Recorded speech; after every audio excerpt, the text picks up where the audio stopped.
Bill and Carolyn Rieser met and dated while in college at Eastern Kentucky University. Bill was a basketball star with a hard partying lifestyle. Carolyn was in love. I wanted to get to know him more and started asking around about who this guy is, this cute guy from New York. Carolyn was the only person that would listen to me, and she was the only person that really cared for me despite what I did and who I was.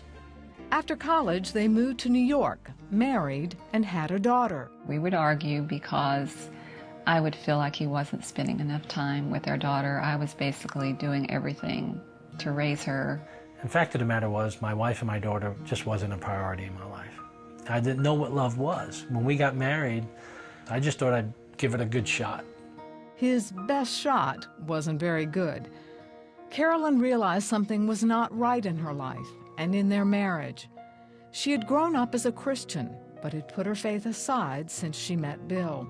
God started drawing me back to him, and my heart was just seeking after him. So I started realizing I want to be in a relationship, I want to be in community, I want God back in my life, because I just felt like I'm supposed to be a Christian, but I'm not acting like it. Something is not right, something's missing. Carolyn recommitted her life to Christ. Bill wanted nothing to do with God. He was living a double life, drinking heavily and using drugs. He had several affairs he kept hidden from Carolyn, until one night she overheard Bill on a phone call with his mistress. I never thought he would ever cheat on me or have affairs with other women. There's just something I never considered. I had thought he would always be true blue. I couldn't believe that that was happening to me. Well, at that point, we were looking at divorce. Me moving out was the only option. I knew that I lost my daughter, I lost my wife, and it was the lowest point in my life.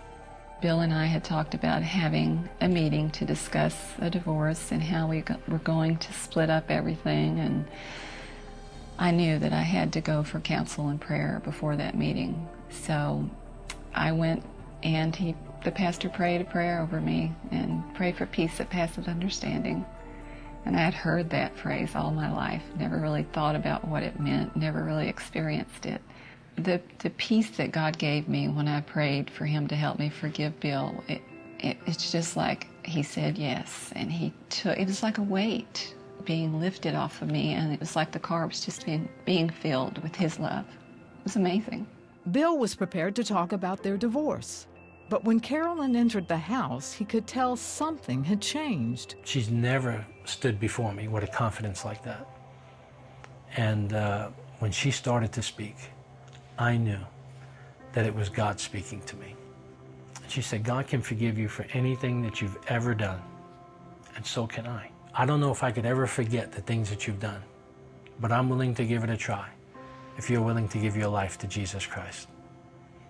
I realized for the first time in my life that God loved me despite me. And I made a decision that night to give my life to Jesus Christ. And I knew my marriage wasn't saved then. I knew that I had done a lot of damage to it. And I knew I needed to go fight for this thing. And that's what I did. I set out on a journey to go fight for my marriage and to go love my wife. I thought, how am I ever going to trust him again, knowing what he did, even though I've forgiven him? And I knew God said, you don't have to worry about him. You trust me, and I'll take care of him.